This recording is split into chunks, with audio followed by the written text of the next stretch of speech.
But now what we are seeing is slightly different. We are not impoverished directly. We are seeing countries like the United States, the most powerful economy in the world, actually becoming poor. And is becoming poor because they decided to allow the rogues to play around with the banks and the financial market. And because they played around and they abused the banks and the financial market, suddenly we find the United States, the richest country in the world, becoming poor. They don't admit it. They won't say that they are poor, but actually they are poor. It's very difficult for rich people to say that they are poor because they are used to being very rich. But that is what is happening. And when the United States become poor and Europe becomes poor, we are affected because we produce things to sell to them. And if they have no money and we cannot sell to them, we become poor. So indirectly, what happens to the United States has affected us. And it has affected the rest of the world.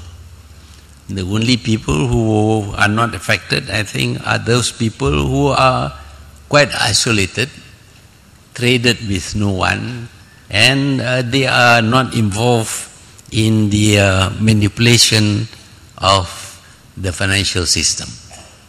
What has happened in the United States is, of course, the abuse of the banking system. We do not know much about banking. In fact, the bankers don't like us to know about banking. Then, of course, they can make a lot of profit, sometimes through cheating. I'm not saying that the Malaysian banks are cheating us.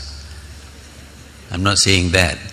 But banking is a system which creates wealth out of nothing. We do not know it, but banks actually lend money which they don't have. Do you know that? If you go to your friend and ask him to lend you money, they will say, sorry, I can't lend you money because I don't have the money. But not banks. You go to the banks, can you lend us money? They only want to know whether you use the money profitably or not. If you can use the money and make more money and repay their loans, then they always have money. They never say they don't have money. Who has gone to the banks and they were told, sorry, we can't lend you money because we don't have money? Tak pernah. Selalunya ada duit. Kerana bank boleh cipta duit. The banks can create money. I don't want to tell too much about this thing because you may lose confidence in the banks. But we never ask the banks. We never ask the banks whether the money that you lend us is real money or not. But because of their ability, their right to create money, some people thought that this gave them an opportunity to play around with money. Play around with money and make money out of money by actually making money out of nothing. When they were trading in the ringgit in 1997-98, many of us wondered, how did they get so many ringgits to sell? Dijual berbilion ringgit. Daripada mana dia dapat? That is something that we wondered. Until we realized that they did not really have the ringgit. Not a single ringgit moved during their transaction.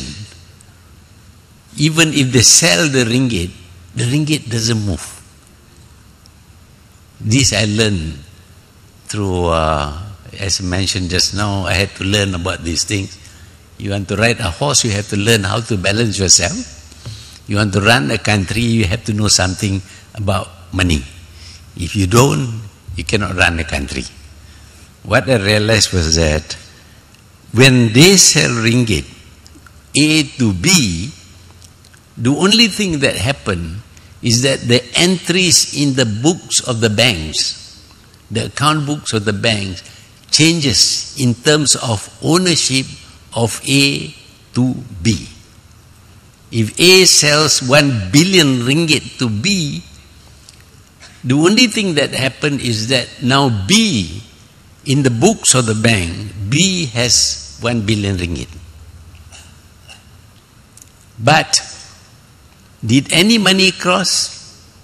No cash cross. Ini sistem yang kita guna sekarang. Kita baca dalam surat khabar umpamanya that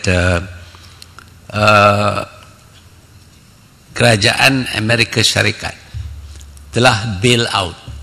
The American government has bailed out the bankrupt banks and financial institutions in America with $3 trillion. $3 trillion.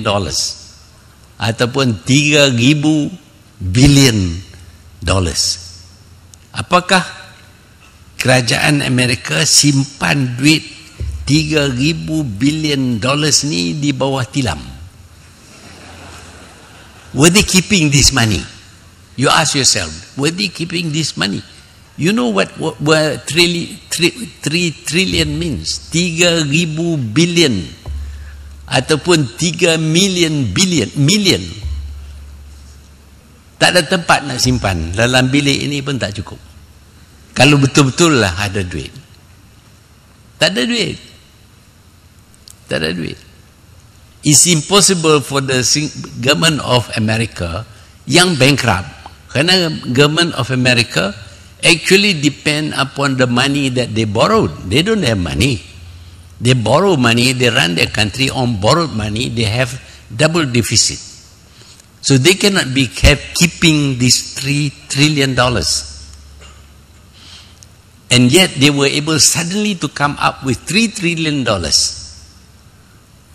Bukan cash, bukan duit, bukan currency note, only a small check.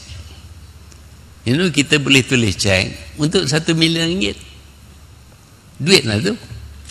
When you write 1 million, the figure 1 million on a check, that check becomes money. Because you can pay people with the check. So, money is not even printed. The $3 trillion that the US government used to bail out companies and banks was not in terms of cash. It is just in terms of papers with figures written on them. So that is money. They don't have the money, they create the money out of nothing. Macam orang main silap mata. This magician, they can produce a rabbit out of a hat. The US government produced $3 trillion out of a hat. Penipuan. So ini yang menyebabkan sekarang